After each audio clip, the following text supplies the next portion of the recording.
desastre. Bueno, nos metemos con el segundo de los temas importantes de esta mañana. Tiene que ver con algo que está cercano a todo el mundo, la cuestión de la casa, la vivienda, la casa propia, cómo acceder, cómo no acceder. Estamos en comunicación para hablar de este súper tema con el ministro de Desarrollo Territorial y Hábitat de la Nación, Jorge Ferraresi. Buen día, ministro, gracias por atendernos. Hola, buen día, ¿cómo están ustedes? Bien, muy bien. Ministro, hay un tema del día de hoy, de la agenda cotidiana, que me parece que toca en algún punto tangencialmente a lo mejor su ministerio, pero del cual me encantaría conocer su punto de vista, que tiene que ver con esta resolución de la AFIP de que los alquileres empiecen a blanquearse, empiecen a tributar impuestos. ¿Qué mirada tiene respecto de eso? Sí, fue una tarea, una ley de alquileres que se aprobó el año anterior. Bueno, después de los distintos temas de DNU a partir de la pandemia, bueno, el tema de congelamiento de mal, bueno, lo que se decidió fue reglamentar la ley. Esa reglamentación de la ley, justamente, una de las temáticas es que se tienen que inscribir en la AFIP. Primero para tener un diagnóstico, ¿no? Porque, digo, hay números que se hablan mucho, pero se sabe poco, ¿no? Entonces, empezar a poner blanco sobre negro, en realidad, cuántos son los inquilinos, cuántos son los propietarios. Digo, no es lo mismo la situación de alguien que alquila una propiedad y tiene una jubilación que tiene 25 departamentos, ¿no? Entonces voy a empezar a poner blanco sobre negro como para poder ordenar este tema. Y bueno, como decía, que va en paralelo con el tema de la construcción de viviendas, porque también, digo, en la medida que no haya viviendas donde la gente pueda acceder, cada día somos más rehenes de los propietarios que tienen viviendas, porque justamente siempre se pregunta en la Argentina cuál es la demanda de viviendas. Y en realidad es medio difícil, es lo mismo que la economía. Viviendas hay cerca de 14, 15 millones y familias 12 millones y medio. Es decir, debería alcanzar para todo el mundo. El tema es que hay algunos que acaparan y otros que no tienen. Y es como la economía, como esta cuestión. Claro. Los fondos, ¿no?, de las grandes fortunas, que 10.000 familias tienen muchísimo y varios millones no tienen nada. Entonces, digo, esto pasa exactamente lo mismo. Entonces, bueno, empezar el Estado a generar ese tipo de andamiaje en función, primero, de que no haya abusos, segundo, bueno, de empezar a generar la vivienda como un derecho, y ese derecho poder sea sustentable en el tiempo y también sea palpable a partir de las realizaciones que vamos haciendo. Ministro, ahí dijo usted, me parece, dio un dato que a mí me resulta clave, que tiene que ver con esta cuestión de que hay mucha gente que tiene un montón de propiedades, ¿no? Y que no las... ¿Hay alguna manera de que eso se regule en función de que, no sé, ponerle mayor carga impositiva, algo para que no haya una especulación con eso y el que tiene, no sé, 30 propiedades pueda alquilar una o dos y el resto que más fácilmente se acceda a ese resto de propiedades? Y el tema que hay que primero generar una cuestión financiera, ¿no? Y la verdad que nosotros venimos cambiando el foco, digo, que no tiene que ser una cuestión que el sistema financiero sea el que regula y el que te permita poder acceder a una vivienda, sino que tiene que ser a partir de un disparador del Estado, donde resuelva las capas inferiores de la pirámide, y bueno, y a partir de ahí seguramente el mercado irá regulando alguna cosa. Nosotros por eso, digamos, hemos definido dos cambios que tienen que ver con un paradigma que tenía la Argentina. Primero, uno cuando recorre la Argentina, digo, el recuerdo más grande que tiene la gente, las viviendas de Perón, del plan Eva Perón, ¿no? Entonces, digo, que han quedado como monumentos en cada uno de los lugares donde están construidas, que son esos chalecitos lindos, con su jardincito, ¿no? Toda esa historia. Sí. El gobierno militar, cuando derroca a Perón, a partir de ese concepto de haber visto que la vivienda era un lugar de arraigo y que nunca más te olvidás, y que seguramente en la foto de la cómoda estaba la foto de Eva Perón y de Perón, digo, han definido el concepto de vivienda social, ¿tá? Entonces la Argentina empezó a partir de ese tiempo, por decisión militar, romper con esa lógica de la vivienda que tenía su dignidad, de la vivienda que tenía un ascenso social, esa vivienda en el cual uno se sentaba en la puerta y compartía el mate con el vecino, a generar unas pajareras, ¿no? Donde justamente, digo, son viviendas que ya estigmatizan la pobreza, ¿no? Entonces uno va a ese tipo de vivienda y uno dice, bueno, acá estas viviendas son para los pobres. Entonces digo, bueno, erradicar ese concepto. Nunca más en la Argentina viviendas sociales. Las viviendas son iguales para todos los argentinos. Hemos cambiado el paradigma con respecto a esta cuestión. Bien, incluso supongo tiene que ver una cosa como hasta desde el diseño, ¿no? Digamos, de cómo volver a esa casa a esa casa más humana, yo lo diría, de la época de Perón, y salir de lo que usted definía como una pajarera, ¿no? En una vivienda social, por ejemplo, no entra un placar en el dormitorio. Entonces, claro, si vos te pones a pensar que el pensamiento es que si los pobres no tienen ropa, ¿para qué quieren un placar? Entonces, bueno, así. O en un pasillo, yo qué sé, todos crecemos y todos podemos tener dificultad. No pasa una silla de ruedas. ¿Está? Digo, la verdad que nosotros aspiramos en un gobierno que genera clases sociales ascendentes, que el trabajo sea el ordenador, y en ese ordenador del trabajo, el día de mañana uno pueda tener un autito y no tiene dónde guardarlo. Entonces, claro. Yo qué sé, la familia crece y necesita un dormitorio más y no tiene dónde construirla. Entonces, bueno, cambiar todas esas cuestiones paradigmáticas fue algo que ha fracasado también la Argentina, que tiene que ver con esa cuestión del pago de esas viviendas. Entonces, hemos generado también un fondo de recupero social donde absolutamente el 100% de los adjudicatarios pagará un porcentaje de sus ingresos, el 25%. A eso quería ir. Digo, estamos hablando del plan Casa Propia, 264.000 casas, sí, hasta el 2023, de eso estamos hablando. De eso estamos hablando, de los cuales 120.000 entran en ese esquema, quedan todavía 40.000 en el tema Procrear, y de la mañana entregamos viviendas en San Miguel, hace 5 años que estaban terminadas. Uno la verdad no comprende el porqué, y bueno, hay cerca todavía de 7.000 viviendas más para entregar el Procrear.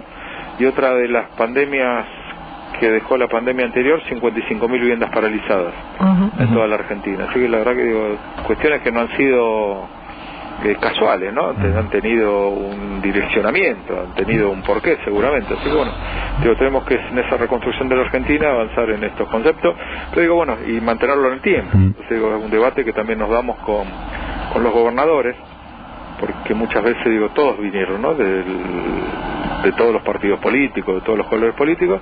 Entonces yo trato de generar un debate que han hecho o que han propuesto en el presupuesto nacional, y muchos lo han votado en contra. Ferraresi, ¿qué tal? José Maldonado. Le quiero hacer una consulta que tiene que ver también con un tema que se planteó, obviamente, el año pasado. Hubo un gran debate con respecto al acceso y demás, al acceso a la tierra de los sectores populares, que se dio a partir de la toma de Guernica, lo que se conoció como la toma de Guernica. A partir de ahí hubo un anuncio, parece que la provincia puso, el gobernador Kicillof, en agenda un tema que tiene que ver con el suelo urbano, con la necesidad de generar suelo urbano, lotes, para que la gente que quiere empezar a recorrer ese camino de la casa propia, que muchas veces para la clase media comienza con eso, con la compra de un lote, pueda acceder, generar más lotes en el mercado, va a hacer que los precios sean más accesibles. La provincia dijo también en ese momento que había muchas tierras fiscales y que había mucho desorden con respecto a eso, que no había un organismo del Estado que centralice un poco cuáles son las tierras fiscales que podrían ponerse en disponibilidad. Como hombre también de la provincia de Buenos Aires, le consulto en qué estado está esa política pública. Sí, la verdad que ha creado el ámbito donde la que conduce ese espacio es Teresa García, la ministra, donde han generado una identificación de casi 14.000 lotes en la provincia de Buenos Aires. Digo, y después, bueno, planificar el tema. A veces los municipios no tomamos conciencia de que tienen una herramienta extraordinaria que es la zonificación, y la zonificación genera una plusvalía, que esa plusvalía hay que jugarla en favor de los que menos tienen. Y bueno, ese trabajo que han hecho con todos los barrios cerrados, donde han empezado a resolver cesión de terrenos para poder disponer de este tipo de políticas, y bueno... Que eso estaba por ley y nunca se había cumplido. Claro, sí, en algunos casos sí, en algunos casos lo hemos hecho cumplir, otros casos que tiene que ver con esta cuestión, ¿no? El tema de cada desarrollo privado tiene que tener un aporte para el desarrollo público. Entonces, bueno, y eso tiene que ver con esa herramienta maravillosa que tiene que ver con la zonificación, y eso poner en valor el Estado como ese ordenador, porque si no pasa lo que decía el compañero anterior con respecto a su pregunta. Si el Estado no planifica, la gente se planifica sola y generan los asentamientos, y la verdad que no es nada bueno ni para el que se asienta ni para el Estado, para nada. Así que bueno, a partir del gobernador que ha tomado esa política como una política clara, ha coincidido justamente con que el presidente nos llamó a colaborar en esta temática. Bueno, hemos firmado con todos los municipios del primer, el segundo cordón y el tercero para la construcción de viviendas, así que la verdad que estamos muy conformes con esa decisión, con esa tarea. Articulamos muy fuerte con el gobernador, así que fue la primera provincia con la cual firmamos las soluciones habitacionales, así que bueno, estamos ya trabajando, ya municipios empezaron a licitar para construir viviendas, y esto lo tenemos que hacer a lo largo del tiempo. Por eso lo que yo, antes de que me haga la pregunta a tu compañero, le pregunto también a los legisladores que votaron con la ley de las grandes fortunas, del aporte solidario, no votaron en contra. Entonces, la verdad, si el Estado no se lo financia, es difícil tener políticas públicas, y las políticas públicas necesitan de recursos, que los recursos tienen que poner los que más tienen para poder generar expectativas. Porque parte de lo recaudado con eso va también al tema habitacional. Sí, todavía va el tema de hábitat, que tiene que ver, era una parte que tenía el Ministerio, que pasó a Desarrollo Social, pero bueno, trabajamos articuladamente en una mesa entre todos los ministerios, pero el objetivo es esto, generar la vivienda como un derecho, como un ordenador de ascenso social y como generador de puestos de trabajo. Así que esto, si nosotros lo podemos lograr mantener en el tiempo, que es lo que uno aspira cuando genera políticas públicas, que las políticas públicas sean políticas de Estado a lo largo del tiempo, con este debate que estamos dando seguramente iremos, y cuando la gente vea que se construye vivienda acá y que a un compañero le tocó, y que se construye vivienda allá y le tocó a los papás, y que se construye vivienda en otro lado y le tocó a alguien que uno conoce, seguramente esas realizaciones van a generar nuevas utopías, y esas nuevas utopías a partir del tiempo se irán concretando. Así que generar esto, y esto mismo, digo, cuando más viviendas construyamos y haya más sectores que puedan abordar, está viendo el tema de los alquileres, también será un lugar donde menos probabilidades de extorsión habrá, porque serán menos los que necesitan alquilar, porque ya habrá más propietarios.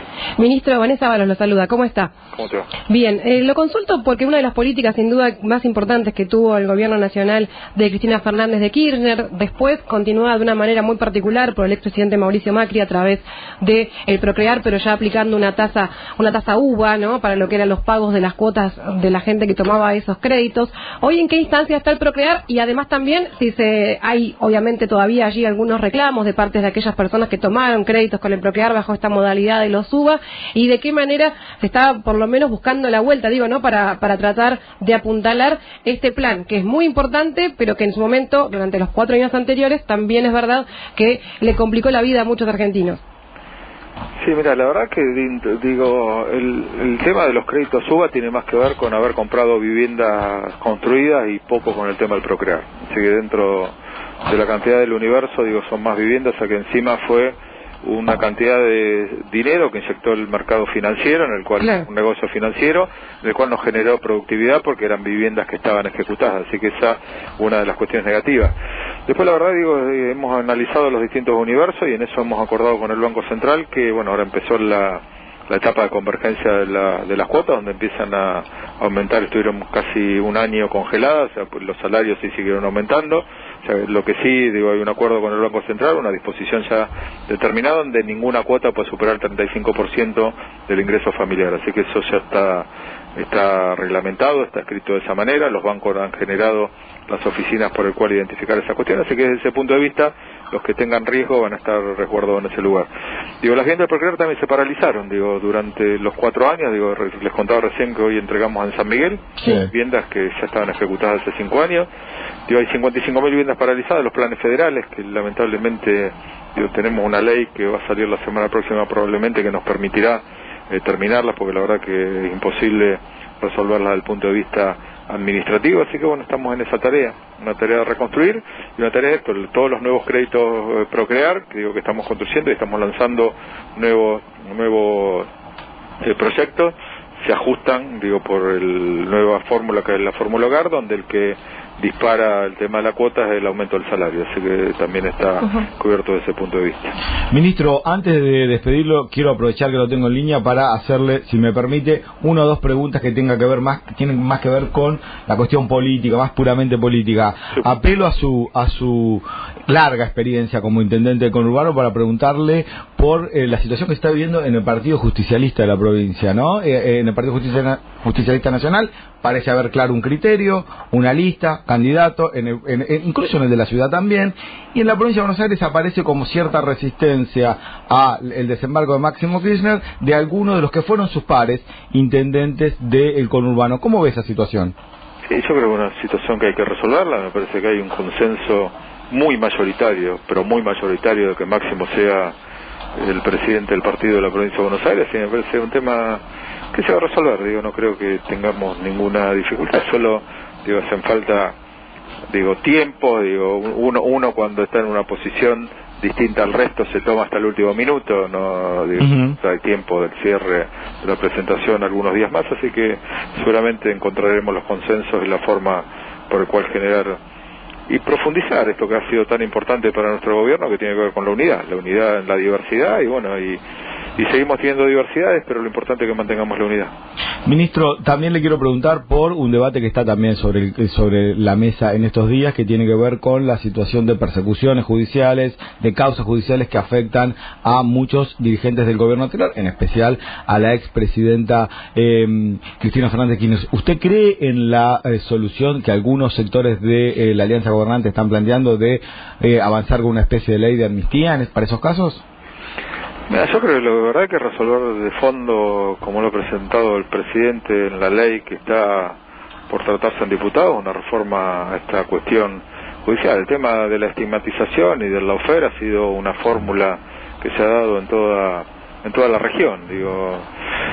Parece difícil que avance la reforma judicial en diputados, ¿no? Está ahí, hay una situación con los votos, algunos sectores del peronismo. Lo que también es cierto que este año hay elecciones y probablemente el escenario de cantidad de diputados pueda cambiar a fin de año. Así, digo, la verdad hay tiempos, digo, a veces los tiempos personales son distintos a los tiempos históricos de la Argentina. Hay que generar un cambio sustancial de esto. La verdad que un poder sea rehén de otro poder, la verdad que no corresponde, pero eso de esa manera, y bueno, el ejemplo siempre más claro y el más expuesto es el de Cristina, bueno, más el de todos nosotros que hemos sido espiados, estigmatizados, denunciados, digo. Pero bueno, digo, ha sido un método que se mantiene, lamentablemente, digo, la fortaleza del sector de comunicación de grupos concentrados, digo, con los grandes grupos económicos y algunos actores judiciales, ¿no?, que siguen estando en los mismos lugares. Por supuesto, y este intento de haber quitado la causa de Lomas de Zamora para llevarla a Comodoro Pi, ¿no? Y justamente el que iba a instruir el tema de la causa, el fiscal es uno de los fiscales Tornelli, sí. Parece, ¿no?, de una película de humor, ¿no?, en realidad más que de algo serio. Pero bueno, digo, son las consecuencias todavía está, pero lo que también es cierto, digo, que el humor social cada vez es mayor ante esta inoperancia del Poder Judicial, así que bueno, habrá reacciones seguramente y habrá nuevas situaciones, pero bueno, mientras tanto me parece, siempre digo, la política como herramienta transformadora, así que bueno, consolidar el proyecto político de nuestro gobierno, que tiene una unidad, como te decía, con diversidad, con pensamientos distintos, con algunos temas, pero que tenemos la claridad de que hay que fortalecer la elección del 2021 para consolidar el 2023, y esta es la tarea que hacemos cada uno de nosotros en el lugar que nos toca estar. Ministro, muchas gracias por este rato con la Radio Pública de la provincia, le mandamos un saludo. No, al contrario, gracias a ustedes, bueno, un saludo a toda la gente de la provincia de Buenos Aires, bueno, éxito siempre con el programa, y bueno, y la verdad un orgullo de trabajar en este lugar, pudiendo trabajar codo a codo con el gobernador Axel y bueno, con todo su equipo de trabajo. Gracias. Era el ministro de Desarrollo Territorial y Hábitat de la Nación, Jorge Ferraresi. 12 horas, nosotros nos vamos